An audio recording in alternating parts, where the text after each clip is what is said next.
जब हॉस्टल में थे तो हमारा फर्स्ट ईयर का जो हॉस्टल था दैट वाज डायमंड हॉस्टल, वो 1926 में बना था, ठीक है। मुझे ऐसा लगता है भाई कि गूगल वहीं पे रहते थे ठीक है, आदम खा के जमाने के हॉस्टल था वो, लेकिन अच्छा था, बहुत अच्छा था, वेंटिलेशन बहुत अच्छी थी। उसके जो वो थी ना सिटकनिया, जैसे अभी तो हमारे पास लॉक कर रहा होता, उसमें गांव में किवाड़ टाइप होता ना, ऐसे हुक टाइप होता था वो टांगने वाला, वैसा था, ठीक है। तो मेरे दोस्त ऐसे हम लोग क्या करते थे ना, जैसे कि रूम में बैठे हुए हैं, तब किसी को मटिया दिया तो गेट बंद कर लिया, तो उसने क्या कहा कि जैसे नॉर्मल होता है ना लात मार दे, हॉस्टल में करना क्या है, ठीक है, खाली बैठे, एग्जाम की टेंशन नहीं है, पढ़ना वढ़ना कुछ है नहीं, हॉस्टल में लात मारना होता था दूसरे को तंग करने के लिए, कोई सो रहा है धड़ धड़ धड़ धड़ मार के अपने रूम में जाके सो गए, है ना, ऐसे ही होता था। तो मेरा एक फ्रेंड था आदित्य, ठीक है, तो उसने क्या करा, फर्स्ट ईयर में जो जोश में लात मारी उसने, वो दरवाजा ही उखड़ गया ठीक है, पूरा का पूरा दरवाजा उखड़ गया। 8,000 रुपए का फाइन लगाया था, 8,000 रुपए का। उन्होंने कहा कि सर इतना तो मुगलों को भी नहीं पड़ा होगा जितना महंगा मेरे को पड़ रहा है इतना पुराना दरवाजा था, दीमक खा गई उसको। आ जाओ, हाँ 8, और पता है हम लोगों को एक स्कॉलरशिप मिलती थी इंस्पायर करके, ठीक है, जितने भी हमारे बैच के बच्चे थे, ठीक है, उसमें 80,000 रुपए आते थे साल के। सोचो, मतलब कॉलेज में जाने के बाद देखो कि हम लोग जैसे कॉलेज में गए तो घर वाले तो पैसे भेजते, तो कॉलेज में जाने के बाद पता लगा कि हमें 80,000 रुपए साल का ऐसे ही मिलेगा, ठीक है, इंस्पायर की स्कॉलरशिप होती थी। तो हम सारे बैठे, हमने कहा एक 2 3 4 5 बच्चे हैं, ठीक है, और घर पे कोई बताना नहीं चाहता है, ठीक है, कि 80,000 रुपए की स्कॉलरशिप आएगी, ठीक है। फिर क्या हुआ कि कैलकुलेशन बैठाई गई और देखा गया कि गोवा कैसे जाया जाए अभी बस 18 की उम्र हुई भी नहीं थी हमारी, ठीक है, हाँ गोवा कैसे चला जाए, ठीक है, पैसा बहुत था, ठीक है, बहुत पैसा था, ठीक है, तो पैसा हो गया। तो जो स्कॉलरशिप थी ना, जब उसने लात मारी आदित्य ने तो उसका गेट गिर गया, तो टीचर, हमें पता भी नहीं था कि हमें स्कॉलरशिप, उसका फॉर्म भरना था भाई, ठीक है, हमें पता ही नहीं था कि हमें स्कॉलरशिप मिलनी है, लेकिन इसका फॉर्म ही नहीं भरा था हमने। तो वार्डन आया, उसने कहा कि तुम्हारी स्कॉलरशिप कैंसिल। मैंने कहा ये तो कतई घटिया बच्चा है, इसको स्कॉलरशिप कौन दे रहा है। हमने कहा सर इसकी स्कॉलरशिप कौन सी कैंसिल हो जाएगी हमें उससे मतलब नहीं है कि इसको बचा ले, हम कह रहे सर स्कॉलरशिप कौन सी कैंसिल हो जाएगी, कहां से पैसा आ रहा है, ठीक है। उन्होंने कहा कि you all are getting scholarship, मैं इसका पूरा स्कॉलरशिप रुकवा दूंगा। मैंने कहा सर कितने पैसे आएंगे उसमें, उन्हें बोला 80,000। मैंने कहा सर आप इसकी काटो ना काटो, ये बताओ फॉर्म कहां मिलेगा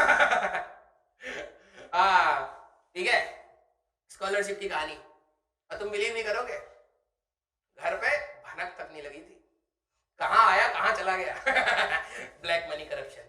जैसे होता है ना कि दुकान पे जाओ तो ब्लैक मनी पे कैसे कन्वर्ट होता है, टॉफी दे देते हैं 1 रुपए की, है ना, अलग ही करेंसी चल रही है वहां पर, तुम कुछ भी खरीदोगे 1 रुपए बचा, उसने टॉफी दे दी तुम्हें, ठीक है, अपना पैसा बचा लिया, वो एक अलग ही नोट, वो दुनिया से हट के अलग नोट, गवर्नमेंट को पता ही नहीं है कि कितनी टॉफियों में करेंसी चल रही है, भुजिया के पैकेट चल रहे हैं, है ना, तो वैसे ही वो हमारा ब्लैक मनी था ठीक है आ जाओ, हाँ सीरियस भाई, सीरियस, गोवा गए या नहीं गए ये नहीं बताएंगे, नहीं तो घर वाले तक पहुंच जाएगा कि इंटर्नशिप पे थे या गोवा में थे ठीक है, बात सही, गोवा तो गए थे भाई, गोवा का प्लान मतलब फर्स्ट ईयर से बन रहा था, बनते बनते फाइनल ईयर 4th ईयर में तो हम चले गए। हमने कहा भाई हम लोग आईआईटी बॉम्बे में मूड इंडिगो करके एक फेस्ट होता है, ठीक है, तो वो होता है अराउंड दिसंबर में ही, क्रिसमस के आसपास होता है, ठीक है। तो मैंने पापा को बोला, मैं मार्केट गया, मैंने एक रोबोट खरीद लिया, वो चलने वाली गाड़ी, पापा 85 के पास आउट, कहा रोबोटिक्स पे ध्यान देते हैं। मैं गया मार्केट में, मैंने 200 रुपए की वो खरीद ली रिमोट कंट्रोल कार, और मैंने कहा पापा मैंने एक रोबोट बनाया है, ठीक है, पापा कह रहे दिखा, और मैंने उसका ना ऊपर का वो परखच्चा उठा दिया था, बस मोटर वो बेस रह गया था और रिमोट था, रिमोट को भी ऐसे कर दिया कि मैंने ही बनाया है, ठीक है। तो मैंने चला के देखा, पापा कह रहे यार तू तो बड़ा तेज निकला, शक्ल पे तो गया नहीं तो बिल्कुल। मैंने कहा हाँ पापा मैं बहुत तेज हूँ, ठीक है। तो फिर मैंने पापा को बोला कि पापा लेकिन पता क्या है, इस टेक्नोलॉजी को ना मेरे को आईआईटी बॉम्बे में दिखा के आता है। पापा खुश कि मेरा लड़का बहुत काम करेगा। 200 रुपए की गाड़ी थी वो 200 रुपए की गाड़ी। तो पापा ने कहा लेकिन टिकट मैं कराऊंगा, तू इधर उधर हो जाएगा क्योंकि साल का एंड है और लग रहा है, ठीक है, कुछ गड़बड़। मैंने कहा नहीं पापा आप टिकट करा दो और टिकट के भी पैसे बच जाएंगे। मेरे तो दिमाग में चल रहा था चलो ठीक है टिकट का भी गया, ठीक है। हाँ तो हमने क्या करा, वो गाड़ी मैंने अपना वही आइडिया अपने दोस्तों को चिपकाया, सबने एक गाड़ी खरीद ली, ट्रक, एक ने ट्रक खरीद लिया बड़ा वाला, पापा मैंने बड़ा वाला ट्रक बनाया, मतलब बड़ा वाला बनाया, तो सब खुश। हम सारे के सारे वो खिलौने बैग में रखे और चल दिए मूड इंडिगो। वहां पर खूब इंजॉय करा। फिर उसके बाद हमने कहा चलो भाई अब चला जाए, ठीक है। तो जैसे हम वहां गोवा पहुंचे तो पापा का फोन आ रहा था लगातार, पापा को लग गया था कि मैं हूं नहीं वहां पर, ठीक है, क्योंकि मैं फोन कम उठा रहा था उस समय और मेरे को लग रहा था मैं, क्योंकि डुक चुक आवाज आएगी तो पापा पकड़ लेंगे, तो मैं अवॉइड कर रहा था। पापा का मैसेज आया कि गोवा गए हो, गोवा अगर जा रहे हो तो क्रूज से जाना मैंने कहा भाई पापा हो तो ऐसे हो बिल्कुल एंजॉय, कह रहे अब जा ही रहे हो तो भाई क्रूज से जाना। मैंने कहा पापा सारा ब्लैक मनी है हमारे पास, टेंशन ना लो, ठीक है। चलो भाई आज बहुत सारी कहानियां सुना दी मैंने तुम्हें।